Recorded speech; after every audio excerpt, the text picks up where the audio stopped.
આદિવાસી જનસેવા ધારાસભ્ય ચૈતર વસાવાએ સાગબારા તાલુકાના નાનીનાલ ખાતે લોક સંઘર્ષ ચર્ચા દ્વારા આયોજિત કાર્યક્રમમાં હાજરી આપી। તો આવો જોઈએ આ એક રિપોર્ટ। આપણી જમીનની લડતમાં આપણે જરા પણ પાછી પાણી નહીં કરીએ, આપણે આપણી જમીનો બચાવીશું। ચૈતર વસાવા।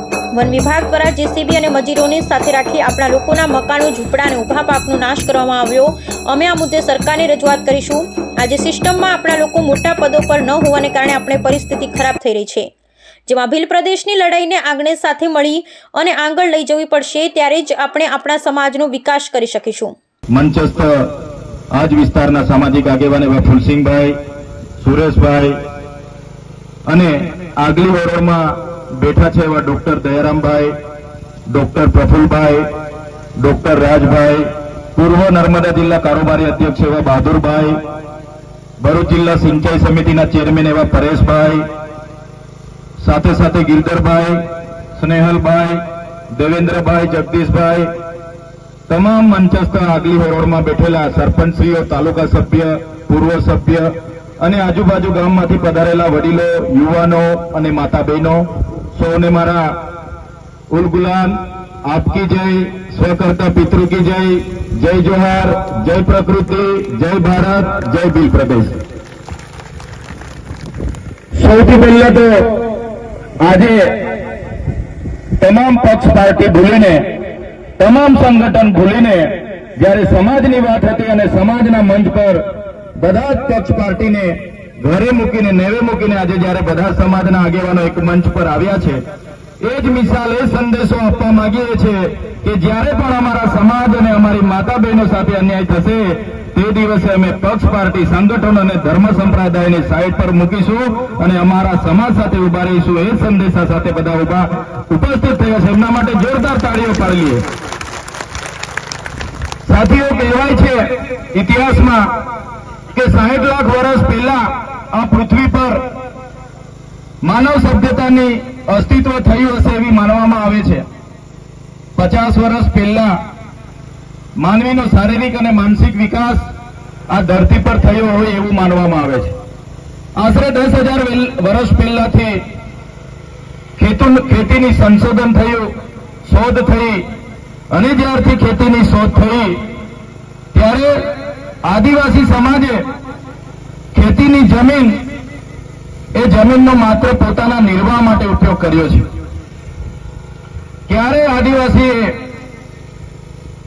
પ્રકૃતિ સાથે કે ખેતીની જમીન સાથે પોતાના હિતો સ્થાપિત નથી કર્યા, પોતાના સ્વાર્થ માટે સમાજના હિતોને ક્યારે અવગણના નથી કરી। આજે પણ આદિવાસી સમાજ આ ધરતીને માતા તરીકે માને છે, પ્રકૃતિને પૂજે છે। ત્યારે આ ધરતી પર જો કોઈ સૌથી પહેલા આવ્યું હોય તો યુનો કહેવા માંગે છે, આપણો ઇતિહાસ કહે છે કે આ પૃથ્વી પર, આ ધરતી પર સૌથી પહેલા આદિમાનવ અને આદિવાસી તરીકેનો આપણો આ પૃથ્વી પર સૌપ્રથમ આપણે આવ્યા છે। આદિવાસી આ ધરતીનો માલિક છે। આપણા આ વિસ્તારોમાં નાના નાના કબીલાઓ હતા, સરદારો હતા, આપણા નાના નાના રજવાડો હતા, રાજાઓ હતા, પણ સભ્યતા સમાજની વાત કરનારાઓ સમાજોએ વિદેશીઓના આક્રમણો થયા, આર્યો આવ્યા, શકો આવ્યા, હોણો આવ્યા, જમીની માર્ગે જેને પણ આ દેશમાં ઘૂસવાનું મળ્યું એ બધી જ પ્રજાતિઓ અહીંયા આવી। સાથે સાથે દરિયાઈ માર્ગમાંથી જ્યારે વાસ્કોડી ગામા 15મી સદીમાં લગભગ 1492-93માં એને દરિયાઈ માર્ગનો રસ્તો મળી ગયો અને ભારત આવ્યા, ત્યારબાદ તો પોર્ટુગીઝો પણ આવ્યા, ફ્રેન્ચો પણ આવ્યા, અંગ્રેજો પણ આવ્યા, તમામ પ્રકારના લોકો આ વિસ્તારોમાં આવ્યા અને એમણે માત્ર ને માત્ર આ વિસ્તારની જમીનો, ખનીજો લૂંટવાનું કામ કર્યું। જે આદિવાસી સમાજ પોતે સરળ હતો, સંવેદનશીલ હતો, પોતે પ્રકૃતિ પૂજક હતો, પ્રકૃતિના મૂલ્ય સાથે જીવતો હતો, સહકાર સાથે જીવતો હતો, જે ક્યારેય કોઈનું શોષણ નહોતો કરતો, શોષણ મુક્ત જીવન હતું, ત્યારે આવા લોકોના અતિક્રમણો થવાથી સંઘર્ષો થયા, આપણા રજવાડાઓ ગયા, આપણા રાજાઓને બંદી બનાવવામાં આવ્યા, મારી નાખવામાં આવ્યા, અને જ્યારે જળ, જંગલ, જમીન, ખનિજ સંપદાઓ પર જ્યારે બીજા લોકોએ રાજ કરવાનું શરૂ કર્યું, એને સંપત્તિ તરીકે વિકસાવવાનું શરૂ કર્યું, ત્યારથી લઈને આજ દિન સુધી આદિવાસી સમાજનું શોષણ થતું આવ્યું છે. આજે પણ દેશમાં જો કોઈનું સૌથી મોટું શોષણ થતું હોય તો એ આપણા આદિવાસી સમાજનું થાય છે. દેશ આઝાદ થઈ ગયો પણ આજે પણ આદિવાસી સમાજ ગુલામીનું મહેસૂસ કરી રહ્યો છે. આજે પણ મનુવાદી શાસન ચાલે છે, સામંતશાહી શાસન ચાલે છે.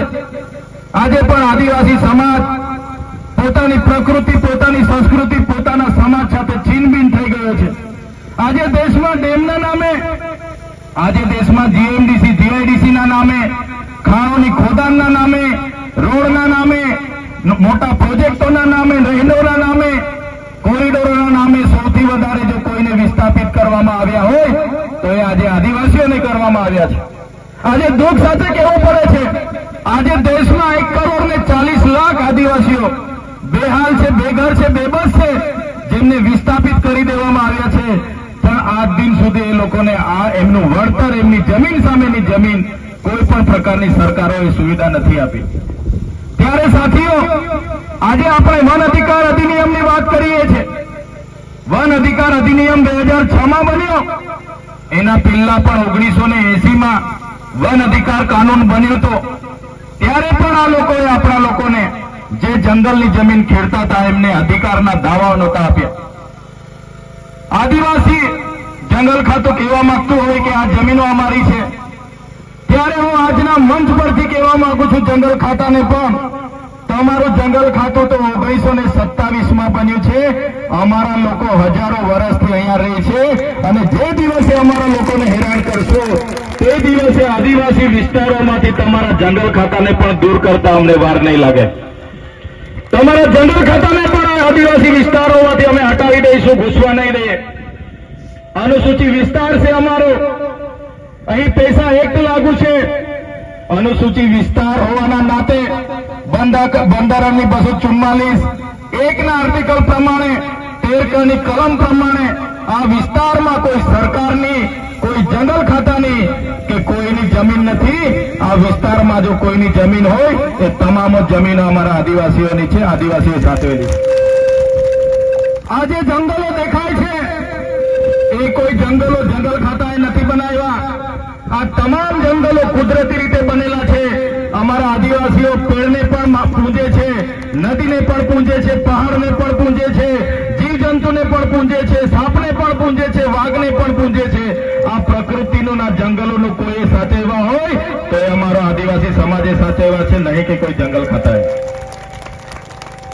ત્યારે 1980માં પણ આપણને દાવા હક નથી મળ્યા અને 2006માં જયારે કાનૂન બન્યો, એ કાનૂન અંતર્ગત પણ જે લોકો વર્ષોથી પોતાની પરંપરાગત રીતે ખેતી કરતા હતા, રહેઠાણો હતા, એમના નિયમ અંતર્ગત એમને જમીન આપવા માટે 2006ના અધિનિયમના કલમ 3માં પ્રકરણ 4 અને /5માં લખેલું છે, કોઈ પણ આદિવાસી પરંપરાગત રીતે રહેઠાણ કરે, ખેતી કરે, એને કોઈ પણ રીતે એને દૂર નહીં કરી શકાય, એનું દબાણ હટાવી નહીં શકાય. એની માન્યતા જ્યારે પણ એની ખરાઈ કરવાની થાય, એની ખરાઈ કર્યા સિવાય ક્યારે પણ આદિવાસીને કનગણત નહીં કરી શકાય. એ સુપ્રીમ કોર્ટનું જજમેન્ટ છે, છતાં આ જંગલ ખાતાવાળા હેરાન કરે. સાથીઓ, આપણે તૈયાર થવું પડશે કાયદાકીય રીતે પણ. અહીંયા ઘણા એડવોકેટ મિત્રો પણ હશે. જો સુપ્રીમ કોર્ટ આવું કહેતી હોય અને આ ફોરેસ્ટ વાળા એમની મનમાની કરતા હોય તો કોર્ટ ઓફ કન્ડેમ કરવા માટે પણ આપણે તૈયાર રહેવું પડશે. એ લોકોને કોર્ટમાં લઈ જવા માટે પણ તૈયાર રહેવું પડશે. આ વિસ્તારમાં 1968માં જયારે અકાઈ બાંધવામાં આવ્યો, અકાઈ ડેમ બાંધવામાં આવ્યો, ત્યારે આ જ ગામોને વિસ્થાપિત કરીને આ વિસ્તારોમાં મૂકવામાં આવ્યા છે. આજ દિન સુધી જમીન સામેની જમીન નથી મળી. એક વ્યક્તિને સરકારી નોકરી આપવાની વાત હતી, મફત વીજળી આપવાની વાત હતી, મફત સિંચાઈનું પાણી આપવાની વાત હતી, છતાં પણ આજે આપણને મળ્યું નથી. ત્યારે આ દુઃખની વાત છે. ઉકાઈ ડેમ હોય, કાકરાપાળ હોય, નર્મદા ડેમ હોય કે કડાણા ડેમ હોય કે કરજણ ડેમ હોય, જે પણ મોટા મોટા પ્રોજેક્ટો આવે છે એમાં આદિવાસીઓ પોતાનું ખૂબ મોટું યોગદાન આપ્યું છે. છતાં આજે દેશમાં 80% આદિવાસી ગરીબી રેખાની નીચે જીવે છે. કહેવાય છે કે ખનિજ સંપદા પૂરા દેશમાં 85% આદિવાસી વિસ્તારોમાં છે. આદિવાસી વિસ્તારોમાં આટલું મોટા પ્રમાણમાં ખનિજો હોવા છતાં આ પરિસ્થિતિ આપણી પેદા થઈ છે. ત્યારે સાથીઓ, આજના આ મંચ પરથી કહેવા માંગીએ છીએ. અંગ્રેજોને કાઢવા માટે સૌપ્રથમ તો સંતાલની ક્રાંતિ થઈ. એ ક્રાંતિ 1857 પહેલાની ક્રાંતિ હતી. ત્યારબાદ રાજસ્થાનની વાત કરીએ. રાજસ્થાનમાં પૂંજા ભીલ હોય, ત્યાંની હલ્દી ઘાટીની આપણી હલ્દીબાઈ હોય, મધ્યપ્રદેશની વાત કરીએ, ચીતુ કિરાડ હોય, ટાટિયા ભીલ હોય, ઉમાજી નાયક હોય, તમામ લોકોએ, ત્યાંની રાણી દુર્ગાવતી હોય, ઝલકારીબાઈ હોય, તમામ લોકોએ જે તે સમયે પોતપોતાની રીતે બને એટલા અંગ્રેજો સામે એમણે યુદ્ધો કર્યા, ક્રાંતિઓ કરી. મહારાષ્ટ્રમાં ખાદ્ય નાયક, ઉમાજી નાયક હોય, માંગોરા નાયક હોય, તમામ લોકોએ, રામદાસ મહારાજ હોય, ગુલામ મહારાજ હોય, બધા જ લોકોએ પોતપોતાની રીતે ક્રાંતિ કરી. 1857માં પણ તાત્યા ટોપેની સાથે કે ગમે તે જગ્યાએ કોઈ પણ લોકોને જ્યાં પણ તક મળી, હજારોની સંખ્યામાં આદિવાસીઓ આ દેશને કઈ રીતના આઝાદ કરવો, અંગ્રેજોને આ દેશમાંથી કઈ રીતના કાઢવા, એ ક્રાંતિમાં જોડાઈ ગયા. ઝારખંડ બિહારની વાત કરીએ, બિરસા મુંડા હોય, સિંધુ કાનો હોય, ઝાલો ફૂલો હોય, તમામ લોકોએ જે તે સમયે પોતાની આહુતિ આપી દીધી, શહીદીઓ વરી લીધી. માનગઢમાં ગુરુ ગોવિંદજીએ ત્યાં સમસંભા મળી, સ્વાયત્ત રાજની માંગ કરી અને સામંત રાજાઓ અંગ્રેજોએ ગોળીબાર કરીને 1500 થી પણ વધારે લોકોએ ત્યાં મોતને ભેટીને શહીદી વહોરી. આ આપણો ક્રાંતિકારી, તે સમયનો આપણો ક્રાંતિકારી જોશ હતો. આપણા લોકોએ આટલી મોટી ક્રાંતિઓ કરી છતાં દુઃખ સાથે કહેવું પડે છે કે દેશના ઇતિહાસમાં ક્યાંય આપણા લોકોને સ્થાન નથી મળ્યું. સાથીઓ, અંગ્રેજો તો આ વિસ્તારમાંથી જતા રહ્યા. 1997માં દેશ આઝાદ થયો. લોકશાહી તાંત્રિક પ્રમાણે લોકશાહી દબે નવી સરકારો બની, પણ જે અંગ્રેજોની નીતિઓ હતી એ નીતિઓ ચાલુ રાખી. 1927માં જંગલ ખાતું બન્યું, એ જ જંગલ ખાતાને પણ ચાલુ રાખ્યું, એ જ નીતિઓ ચાલુ રાખી. ટેન્સા ખોદતા હશે કે ખાડા ખોદતા હશે, એમને એકવાર તમારો અમારા સંદેશા પહોંચાડી દેજો. અમારો સમાજ પક્ષ પાર્ટી સંગઠનો છોડીને એક થવા જઈ રહેલો છે. આવનારા દિવસોમાં નાનીલાલ, સોરતા, કાકરપાડા, હલગામપાડી કે દોદલવાડી એટલા ગામના ખેડૂતો નથી, પણ જે દિવસે આ ગામના ખેડૂતોને હેરાનગતિ કરવામાં આવશે તે દિવસે માત્ર અંબાજીથી ઉમરગામના નહીં, પણ રાજસ્થાન, મહારાષ્ટ્ર, મધ્યપ્રદેશના જે પણ ભીલ પ્રદેશમાં આવે છે એવા 49 જિલ્લાના લોકોને ત્યાં અમે ભેગા કરી દઈશું. તમે એકલા નથી, તમારી સાથે અમે બધા છે. પણ આપણા ગામના યુવાનો, માતા બહેનો, વડીલોને પણ તમારે કહેવું પડશે. જ્યારે પણ આપણા કુદરતી અધિકારોની વાત આવે, જ્યારે પણ આપણા માનવ અધિકારોની બચાવવાની વાત આવે, જ્યારે પણ આપણા સામાજિક મૂલ્યોને બચાવવાની વાત આવે, ત્યારે બધાએ એક થવું પડશે, બધાએ બહાર આવવું પડશે અને બધાએ લડવું પડશે. લડત એવી કરવી પડશે. હવે લડેંગે, જીતેંગે, જિંદાબાદ, મુર્દાબાદ કરવાનું થતું નથી. હવે આવેદન નિવેદન તમે 2008 થી આપીને થાકી ગયા. હવે કરવાનું થતું નથી. હવે તમે એકવાર એમને પૂછી લો કે હવે શું કરવા માંગે છે જંગલ ખાતું અને પોલીસ વાળા, પછી અમને તમે જણાવો. અમે આવા તૈયાર છે. આવનારા દિવસોમાં જો લડાઈ કરવાની થશે તો આરપારની લડાઈ થશે. ક્યાં સુધી આવેદન નિવેદન જિંદાબાદ મુર્દાબાદ કરતા રહીશું? ક્યાં સુધી વિસ્થાપિત થતા રહીશું? ક્યાં સુધી આપણા સમાજ સાથે, સંસ્કૃતિ સાથે, પ્રકૃતિ સાથે ક્યાં સુધી આપણે છિન્ન ભિન્ન થતા રહીશું? આ દેશમાં આઝાદી પછી આટલી ખરાબ કોઈની હાલત હોય એ આપણી છે. આજે 8% દેશમાં આદિવાસી વસે છે. ગુજરાતમાં 15% આદિવાસી વસે છે. પણ જ્યાં નિર્ણાયક ભૂમિકામાં આદિવાસી નથી, ન્યાય પ્રણાલિકામાં આદિવાસી નથી, કોર્પોરેટ જગતમાં આદિવાસી નથી, મેઇન ભૂમિકામાં અધિકારોમાં આદિવાસી નથી, ત્યારે સાથીઓ આપણે જાગવાની જરૂર છે. આ જંગલની જમીન આપણી છે. કોઈએ પીછેહટ કરવાની નથી. અમે તમારી સાથે છે. તમામ આગેવાનો તરફથી હું તમને વચન આપું છું કે જ્યારે પણ તમારી લડતની જ્યારે શરૂઆત કરશો ત્યારે અમે કહીજો, અમે બધા જ લોકો પક્ષ પાર્ટી બોલીને તમારી સાથે ઉભા રહીશું. તમારે ક્યારેય કોઈની સાથે ડરવાની જરૂર નથી. મિત્રો, આઝાદીના 78 પણ આપણા નીતિ ઘડનારા લોકોનો ન હોવાના કારણે, મહત્વની ભૂમિકામાં આપણા લોકો ન હોવાના કારણે આજે આ પરિસ્થિતિ આપણી છે. ત્યારે અમે અગાઉ પણ કીધું છે ને આજે પણ કહીએ છીએ, જ્યાં સુધી આદિવાસીઓને પોતાનું સ્વતંત્ર શાસન નહીં મળે, સ્વાયત્ત રાજ નહીં મળે, ત્યાં સુધી આપણે આવી જ રીતના લડવું પડશે, સંઘર્ષ કરવું પડશે, ચાલવાનું છે. ત્યારે સાથીઓ અમે અગાઉ પણ કીધું છે ને અમે પૂરા ગુજરાત, રાજસ્થાન, મહારાષ્ટ્ર અને મધ્યપ્રદેશમાં પણ જઈએ છીએ. આજે 50% લોકોને અમે ભીલ પ્રદેશના બેનર હેઠળ રાજસ્થાન, મધ્યપ્રદેશ અને મહારાષ્ટ્રના તમામ સાથી આગેવાનો સાથે મળીને બધાની મહેનતથી છોટુભાઈ વસાવા સાહેબ હોય, મહેશભાઈ હોય, રાજકુમાર રોથ હોય, ભવરલાલ પરમાર હોય, કાંતિભાઈ આદિવાસી હોય કે કમલેશભાઈ ડોડિયાબ મધ્યપ્રદેશથી હોય, બધાના સહકારથી અમે જાગૃતનું બેડું ઉપાડેલું છે. આવનારા દિવસોમાં દેશનું 29મું રાજ્ય ભીલ પ્રદેશ આપણે બનાવવા માટે આગળ આવવું પડશે. આજે 50% લોકો જાગી ગયા છે. પોતાની પાર્ટી, પોતાનું સંગઠન, પોતાનું ધર્મ સંપ્રદાય ઘરે મૂકીને ભીલ પ્રદેશની માંગ સાથે સહમત બન્યા છે.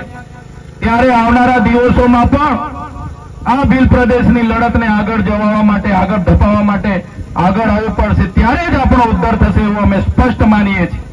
આજે નર્મદા ડેમના પાણીની વાત કરીએ, ઉકાઈ ડેમના પાણીની વાત કરીએ, મોટી મોટી જીઆઈડીસીઓ અને કારખાનાઓને આપવામાં આવે છે.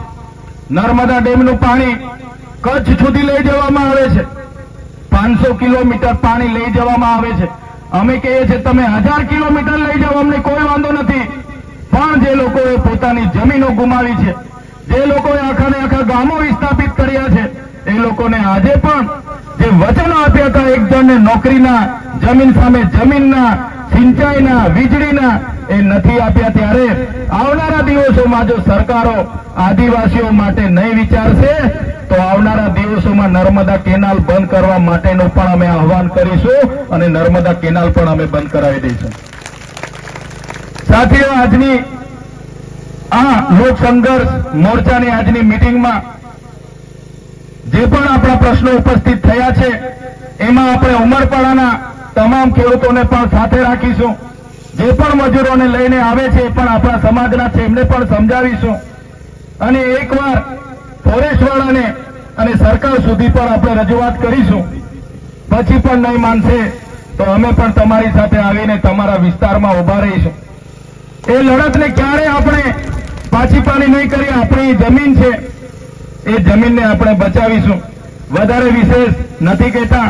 આગળ પણ એક વ્યારા ખેડૂત સંમેલન છે, એમાં પણ મારે હાજરી આપવાની છે. ત્યારે આજના આ કાર્યક્રમમાં લોક સંઘર્ષ સમિતિ વતી અમને તમામ આગેવાનોને અહીં પધારવા માટેનું આમંત્રણ મળ્યું, અમારું સ્વાગત કર્યું, સન્માન કર્યું અને અમને બોલવાની જે તક આપી છે એ બદલ તમામ આયોજક મિત્રોનો અમે આભાર માનીએ છીએ.